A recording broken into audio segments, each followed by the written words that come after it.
Noticentro 1, CMI.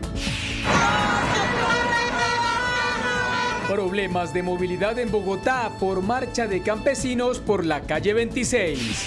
Los manifestantes se toman predios de la sede de la Agencia Nacional de Tierras. Otro extranjero muerto en Medellín, canadiense, fue hallado sin vida en un apartamento del poblado. Hombres en moto disparan contra un estadounidense en Medellín, al parecer porque los chocó con su carro. El Papa Francisco designa al primer obispo afro en Colombia. ¿Cómo será la reducción en la tarifa de energía en Barranquilla?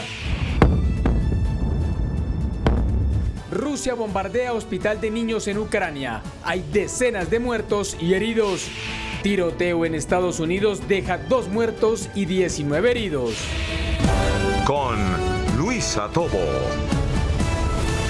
Muy buenas tardes, bienvenidos a Noticentro 1 CMI.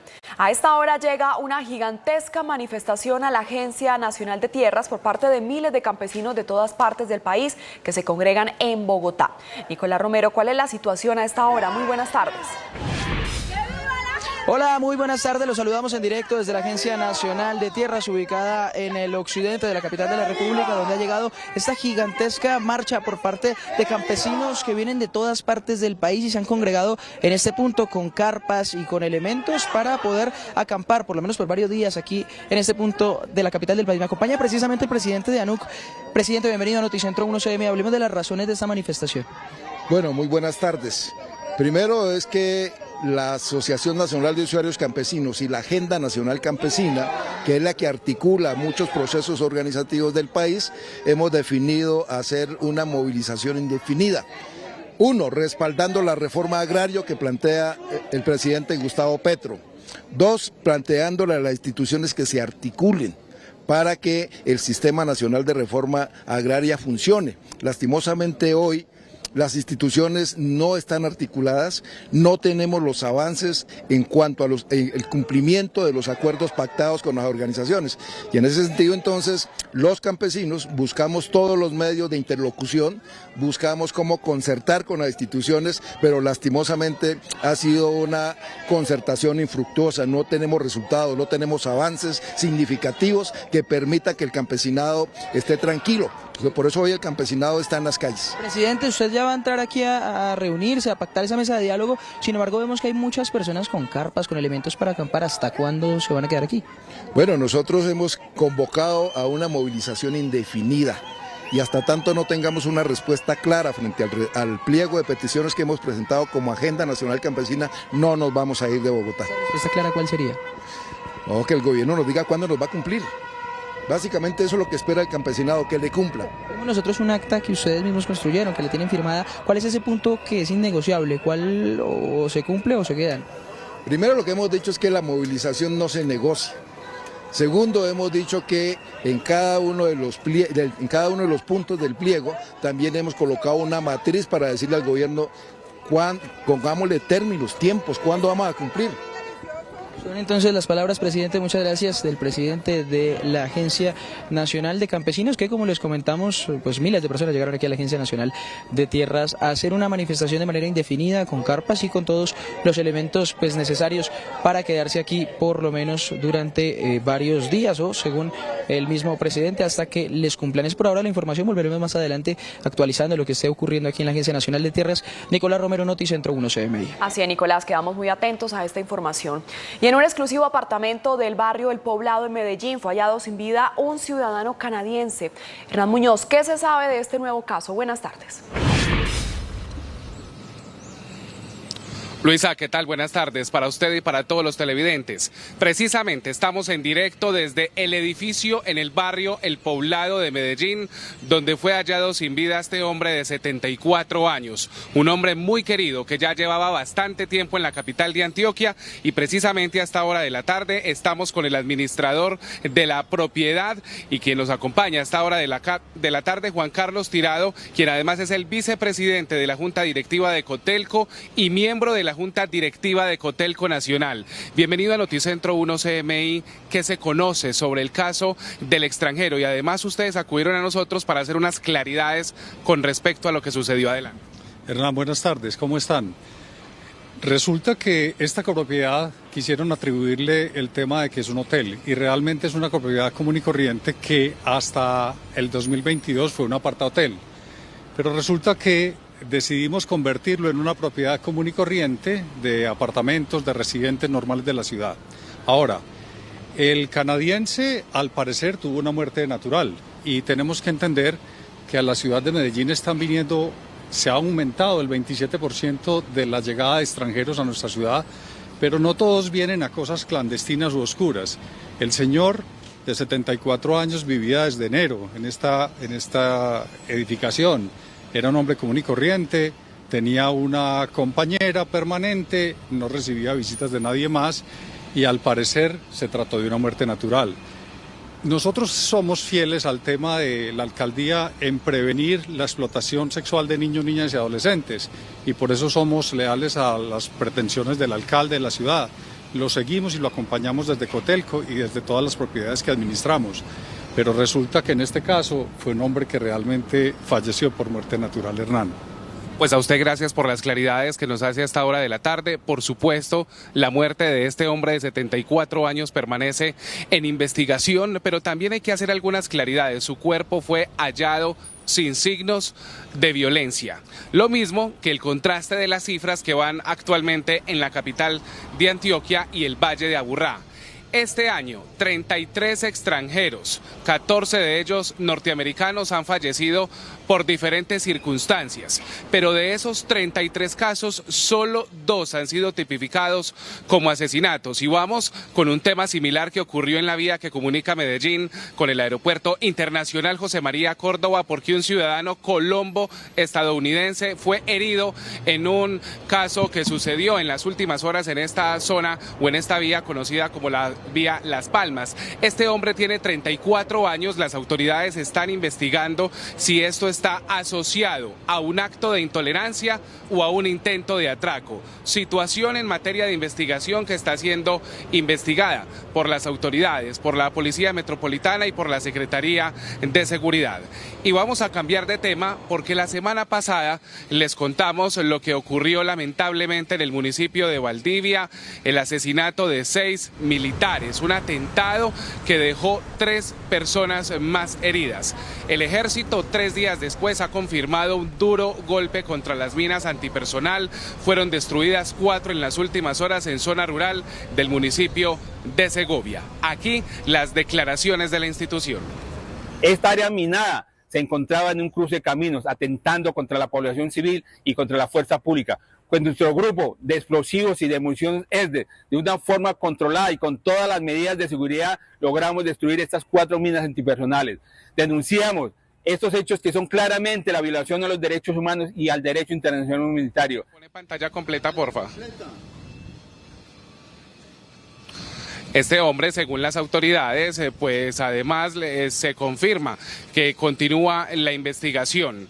Acá estábamos escuchando aquí las declaraciones del ejército sobre este caso de las minas antipersonales en el municipio de Segovia, en Antioquia. Y vamos a cambiar de tema porque la siguiente historia es de no creer. Falleció en las últimas horas un presunto cabecilla del Clan del Golfo, con una alta injerencia en los departamentos de Antioquia y Córdoba. Se trata de Jorge Mario Valle, alias Pirata. Este hombre, según las autoridades, tiene un alto prontuario criminal porque fue miembro de las FARC. Luego se trasladó hacia las subestructuras del Clan del Golfo, Zulia y Guerra. Luego pasó a la Rubén Darío Ávila, luego a la Javier Darío Yepes Cantero, que tiene además una injerencia en Montería, Tierra Alta, Ciénaga de Oro y Sagún en Córdoba. Esta subestructura, por supuesto, apoya al Bajo Cauca y al norte del departamento de Antioquia, y luego pasó a ser el tercero al segundo en esta subestructura. La denuncia es la siguiente: en medio de una operación con el ejército, este hombre recibió un impacto en el abdomen.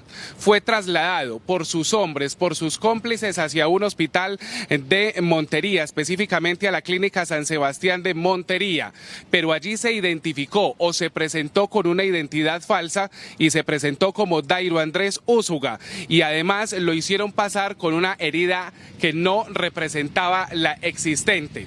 A través de inteligencia, las autoridades se dieron cuenta de su ubicación y lograron su captura allí en esta clínica, y posteriormente esta mañana se confirma que falleció. Los interrogantes de las autoridades: ¿qué pasó con el hospital o con la clínica que no notificó la situación? Ahí están los interrogantes y la muerte de este hombre. Vamos a cambiar de tema porque las autoridades confirmaron que además el asesinato de un líder social en el Bajo Cauca antioqueño. Según la investigación, Luis Fernando Tous Drago fue asesinado a disparos cuando se trasladaba en una motocicleta. El Departamento de Policía de Antioquia confirmó el crimen.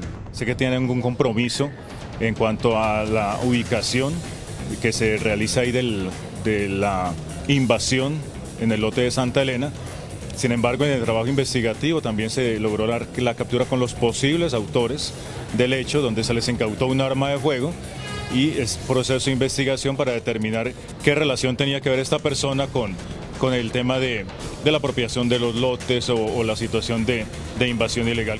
El oficial dijo que se investiga si el crimen estaría asociado a su liderazgo con la invasión Santa Elena, considerada una de las más grandes del país. Y al parecer, es lo que me dice el comandante de distrito, es una especie de transacción ilegal que estaban haciendo por parte de estos moradores que están aún en el lote Santa Elena. Entonces, vuelvo y digo, es un proceso que está adelantando Policía Judicial para esclarecer exactamente los hechos. Según Indepaz, este año 89 líderes han sido asesinados en Colombia. Por lo pronto, esta es toda la información. Desde Medellín, Hernán Muñoz, Noticentro 1 CMI. Hernán, muchas gracias. Y fue desarticulada la banda delincuencial conocida como La Comuna, con la captura de 6 de sus integrantes y la incautación de 600 dosis de estupefacientes. Valentina Villegas tiene la información. Valentina, buenas tardes.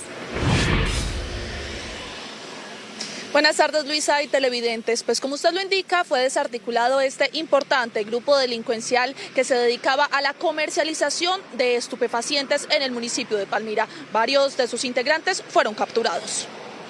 En el marco de la estrategia Seguridad en el Territorio y mediante 8 diligencias de registro y allanamiento, personal de la SIJIN Palmira logra la captura de 6 personas, 3 de ellas por orden judicial por los delitos de concierto para delinquir, homicidio agravado, fabricación, tráfico, porte o tenencia de armas de fuego, accesorios, partes o municiones y uso de menores para la comisión de delitos, y otras 3 capturas en situación de flagrancia por el delito de tráfico, fabricación o porte de estupefacientes.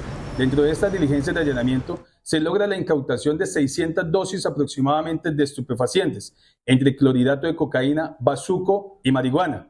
Asimismo, la incautación de unos equipos móviles celulares, dinero en efectivo, producto de la comercialización de estos estupefacientes. Con estas capturas se logra la desarticulación del grupo delincuencial común organizado La Comuna, quienes presuntamente se dedicaban a la ejecución de homicidios selectivos por el control del tráfico local de estupefacientes en la Comuna 7 del municipio de Palmira. Los implicados requeridos por orden judicial y los capturados en flagrancia fueron puestos a disposición de la Fiscalía General de la Nación y fueron cobijados con medida de aseguramiento intramural en centro carcelario. Y en otras noticias, en las últimas horas, la Armada de Colombia logró la incautación de un gran cargamento de estupefacientes al interior de un buque que venía desde México y que se encontraba de paso en la terminal marítima de Buenaventura antes de continuar su trayecto hacia el continente asiático. En desarrollo de operaciones de control y seguridad integral marítima, la Armada de Colombia incautó 112 kilogramos de metanfetamina en un buque mercante que habría sido contaminado por organizaciones al servicio del narcotráfico. Durante la inspección subacuática al buque mercante en el puerto de Buenaventura, buzos de la Armada de Colombia localizaron en una de las cajas de mar 5 paquetes prensados ocultos que por sus características se asemejarían a material ilícito, por lo cual procedieron a retirarlos y transportarlos hasta la estación de guardacostas primaria de Buenaventura. En el lugar se procedió con personal del Cuerpo Técnico de Investigación de la Fiscalía CTI realizar la prueba de identificación preliminar homologada, PIPH, determinando que los paquetes contenían metanfetamina Con esta operación, la institución naval evitó que más de 16 millones de euros ingresaran a las finanzas de las organizaciones narcotraficantes que delinquen en el Pacífico colombiano, así como evitó la comercialización de aproximadamente 1,5 millones de dosis de esta sustancia en las calles del mundo. Y cambiamos de tema, pues nuevamente las fuertes lluvias ocasionaron emergencias en el departamento del Valle del Cauca. En esta ocasión fue el municipio de Dagua el afectado por las precipitaciones que ya dejan varias familias damnificadas. En las últimas horas, el municipio de Dagua, en el Valle del Cauca, fue testigo de un torrencial aguacero, acompañado de tormenta eléctrica, fuertes vendavales y la creciente de la quebrada del Cogollo, que ocasionaron emergencias en la cabecera municipal y la zona rural del sector, siendo los corregimientos de Santa María, Limonar, Providencia y Los Alpes los sectores más afectados.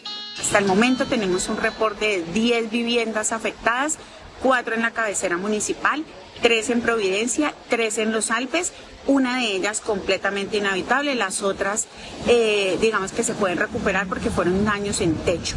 El día de hoy está el equipo de gestión de riesgos levantando el censo completo y muy probablemente este número de personas afectadas o damnificadas puede aumentar. En las próximas horas, las autoridades presentarán el censo finalizado de las personas damnificadas y las acciones que buscarán mitigar la emergencia en esta municipalidad que fue atendida por el Cuerpo de Bomberos Voluntarios del sector.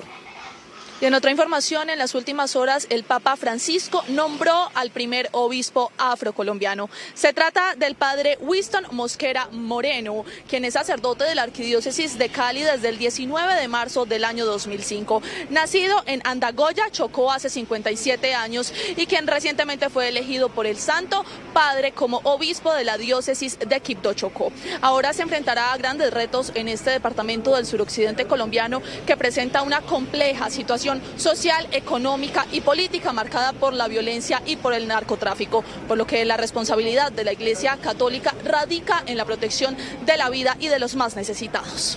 Luisa y televidentes, por el momento es la información. Desde Santiago de Cali, Valentina Villegas, Noticentro 1 CMI. Valentina, muchas gracias. Hacemos una pausa en Noticentro 1 CMI y al regresar, espere. Campesinos marchan en Bogotá, se toman la sede del Ministerio de Minas. Ya volvemos.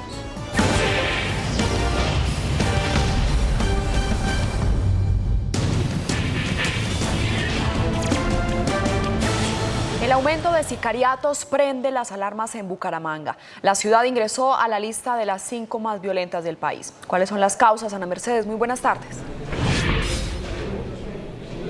Hola Luisa, televidentes, muy buenas tardes. Pues dejemos que sea nuestro alcalde de Bucaramanga el que nos diga qué está pasando, alcalde, por qué está aumentando estos sicariatos en la ciudad. Buenas tardes.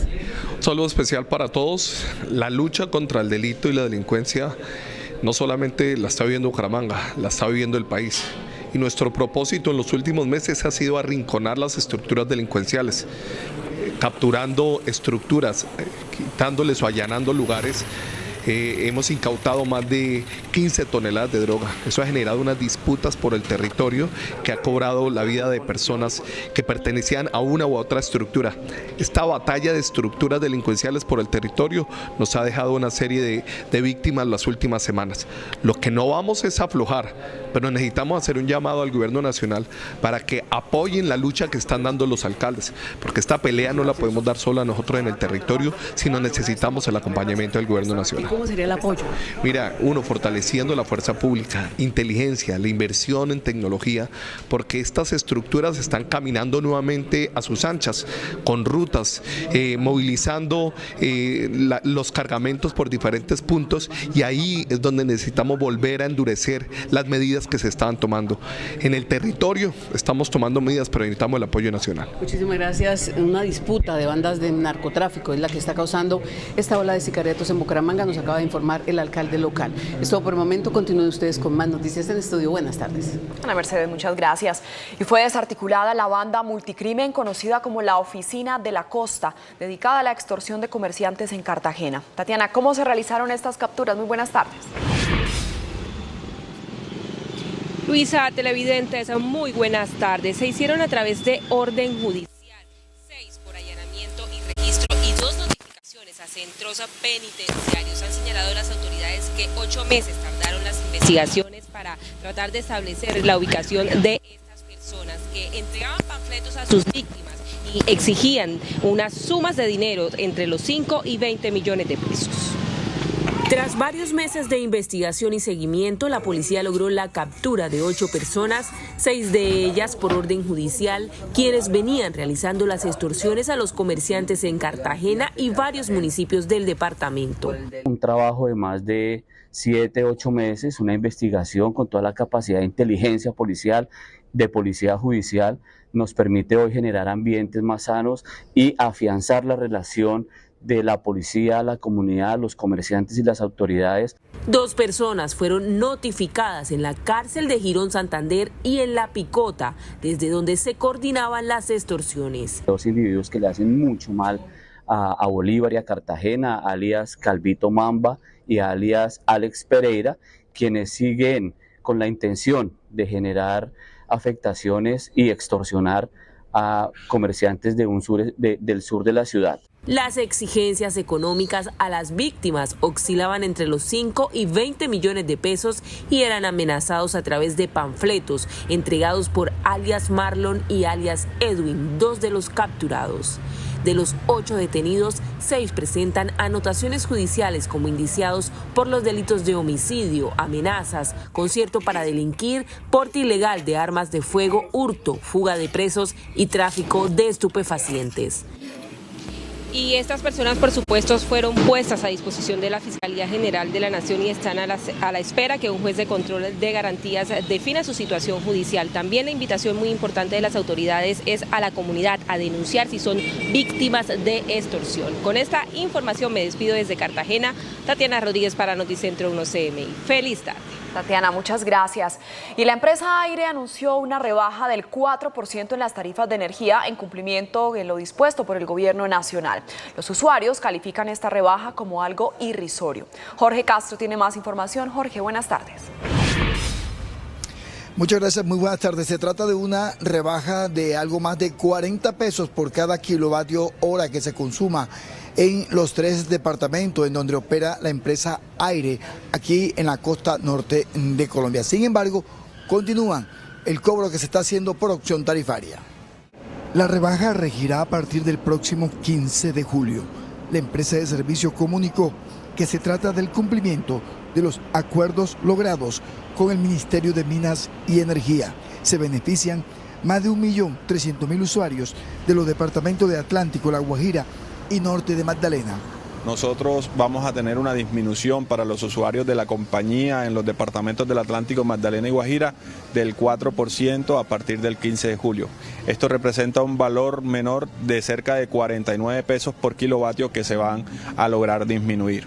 Adicional a este primer paso, lo que esperamos es que se sigan surtiendo los ajustes regulatorios. Desde la Liga de Usuarios del Atlántico se calificó de irrisorio este incremento. La rebaja en el departamento del Atlántico, Magdalena y La Guajira, donde opera Aire, la rebaja va a ser del 4%, o sea 46 pesos. Actualmente tenemos una tarifa de 1.172, la más alta de Colombia.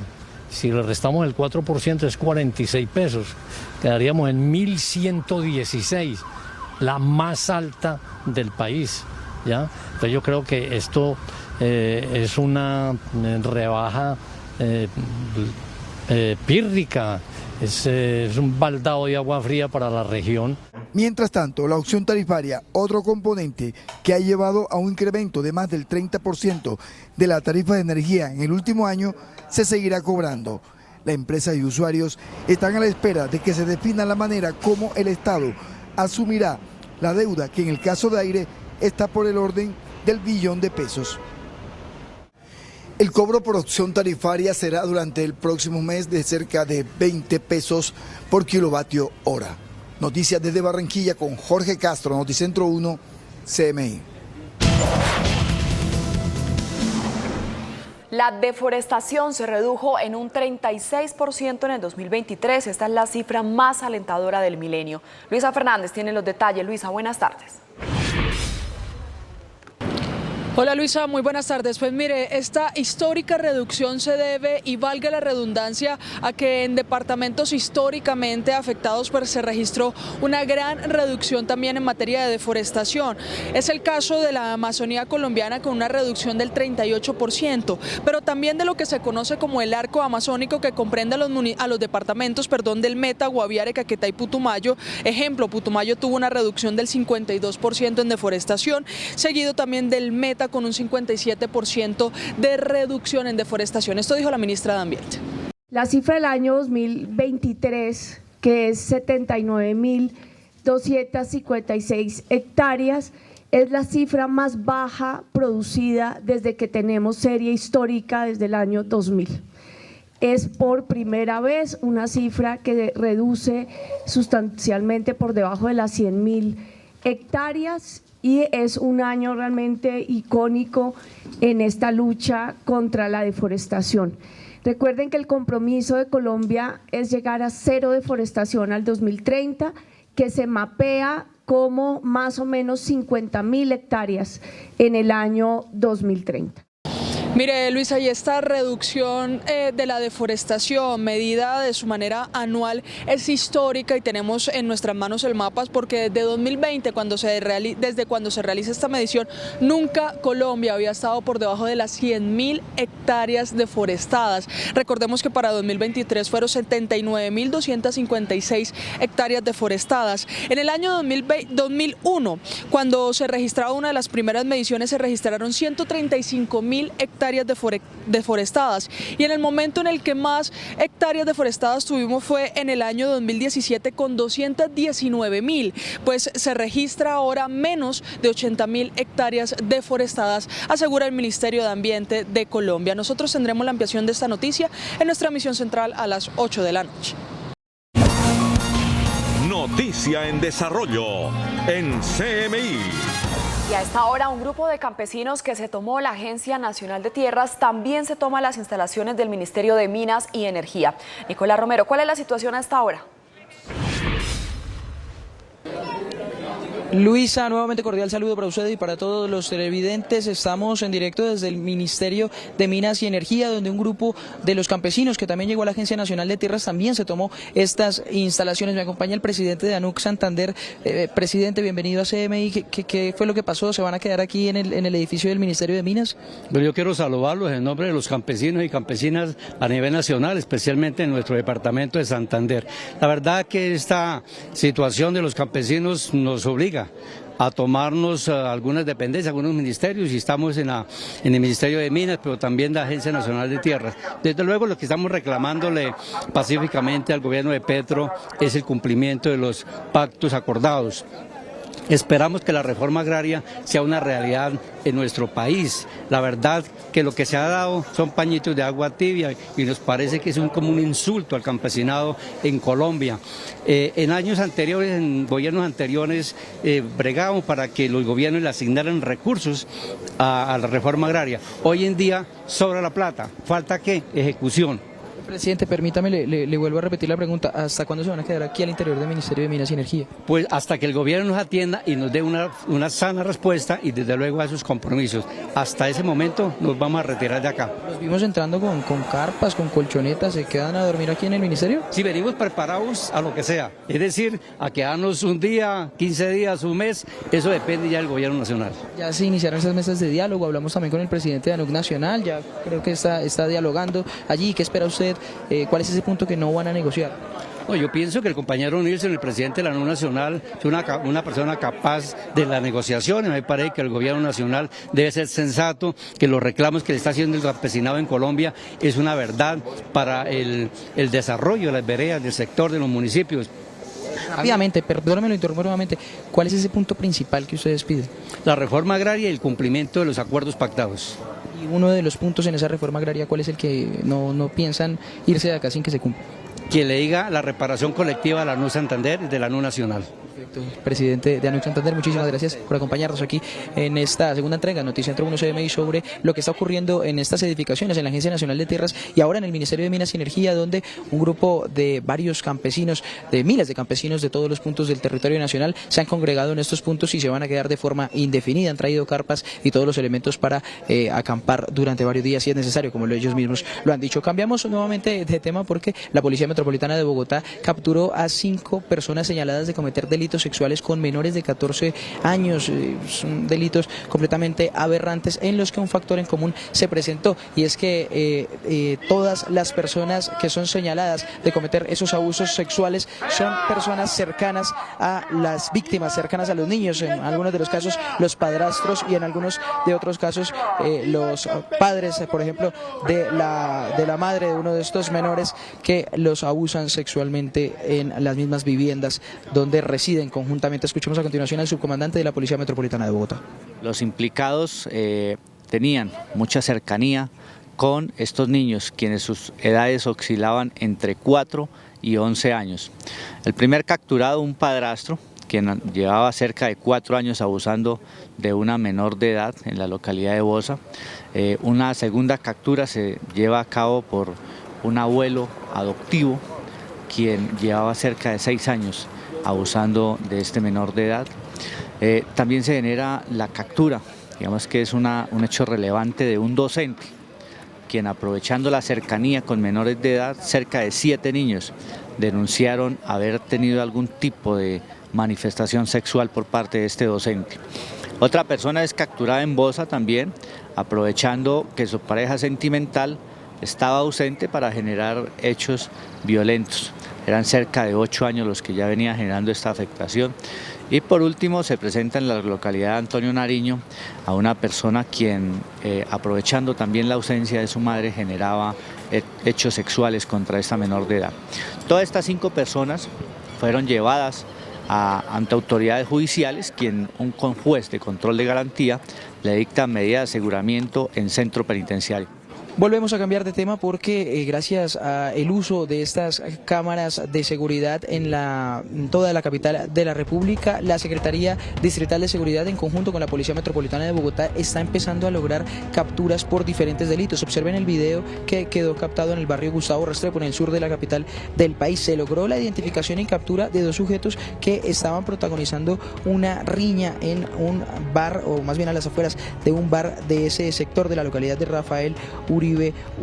Una de estas personas resultó gravemente herida y gracias al uso de las cámaras de seguridad, o una de las que estaba allí, se logró la identificación y captura de esta persona. Nuevamente la invitación entonces a la ciudadanía es alertar de manera inmediata estos hechos con la dirección a la línea 123 para que se pueda gestionar el uso de estas cámaras de seguridad y lograr capturas de forma inmediata. Es por ahora la información que emitimos desde la Agencia Nacional de Tierras y también desde las afueras del Ministerio de Minas y Energía, desde donde me despido. Nicolás Romero, Noticentro 1 CMI.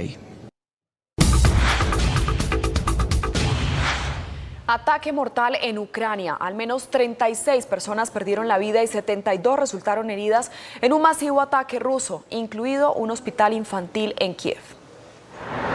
Con al menos 40 misiles, el ejército ruso perpetró un ataque masivo en varias ciudades del país, entre ellas Kiev, donde los misiles alcanzaron un hospital infantil que dejaron al menos 10 personas sin vida y 35 heridas, entre ellas menores de edad. Kryvyi Rih en el sur, Provoksk y Dnipro en el este de Ucrania, donde de acuerdo a reporte de las autoridades, al menos 36 personas fallecieron y 72 resultaron heridas en el país. Por su parte, el presidente ucraniano prometió dar respuesta al ataque ruso. Безперечно, ми все, що зруйнували ці терористи, ми відновимо і, безперечно, ми відповімо цим нелюдам з Росії, нелюдям з Росії. Entre tanto, los voluntarios, policías y servicios de seguridad continúan en la búsqueda de sobrevivientes en los escombros de edificios comerciales, viviendas y el hospital que fueron en el blanco de los misiles rusos. El presidente de Francia, Emmanuel Macron, decidió mantener temporalmente en el cargo a su primer ministro, Gabriel Attal, quien le presentó su renuncia tras el triunfo de la izquierda en las elecciones legislativas. Hay incertidumbre sobre la nueva legislatura francesa tras unas elecciones que no arrojaron mayoría absoluta a ninguna coalición política. Por medio de un comunicado del Palacio del Elíseo, el presidente Emmanuel Macron le pidió este lunes a su primer ministro, Gabriel Attal, que permanezca temporalmente en el cargo para garantizar la estabilidad del país. El mensaje fue difundido poco después de que el primer ministro presentara formalmente su dimisión al mandatario después de conocer los resultados de la segunda y definitiva ronda electoral. Los resultados de estas elecciones, según el Ministerio del Interior, indican que el partido de izquierda Nuevo Frente Popular quedó en primer lugar, pero sin mayoría absoluta, y tendrá 182 escaños en la Cámara Baja del Parlamento. En segunda posición está la alianza centrista del presidente Emmanuel Macron, Juntos por la República, que obtuvo 168 diputados. En tercer lugar está el partido ultraderechista Agrupación Nacional, que finalmente queda con 143 legisladores, y como cuarta fuerza política los republicanos, la bancada de la derecha tradicional francesa, que obtuvo 45 escaños. Para obtener la mayoría absoluta, las bancadas debían alcanzar al menos 289 lugares en la asamblea. El huracán Beryl tocó tierra en Texas con una peligrosa marejada ciclónica y fuertes vientos. Las autoridades estadounidenses reportaron al menos una persona muerta y advirtieron a los habitantes en toda la línea costera que se preparen para posibles inundaciones y aguaceros. El fenómeno retomó fuerza en el mar tras su paso por México y el Caribe. En Detroit, Estados Unidos, 2 personas fallecieron y 19 resultaron heridas en un tiroteo en una fiesta callejera. De acuerdo al reporte de las autoridades, recibieron la alerta de que un tirador abrió fuego a las 2:25 de la madrugada en una fiesta donde confirmaron la muerte de 2 personas. Aunque todavía no hay ningún sospechoso en custodia, la policía notificó que trabaja en la investigación de los hechos. Israel realizó uno de los bombardeos más intensos desde el inicio de la guerra en la Franja de Gaza. El ataque se registró en la capital de la Franja, donde al menos 40 personas murieron y otras 75 resultaron heridas. Hasta el momento, las autoridades gazatíes no han podido recuperar los cuerpos debido a las ofensivas en curso. Y la compañía Boeing se declaró culpable de un cargo de fraude penal derivado de 2 choques de aviones 737 MAX, en los que murieron 346 personas en 2018 y en 2019. Según documentos judiciales, la compañía aeroespacial más grande del mundo alcanzó un acuerdo con el Departamento de Justicia estadounidense, luego de que los fiscales determinaran que la empresa de aviación incumplió un acuerdo previo sobre los accidentes ocurridos en Etiopía e Indonesia.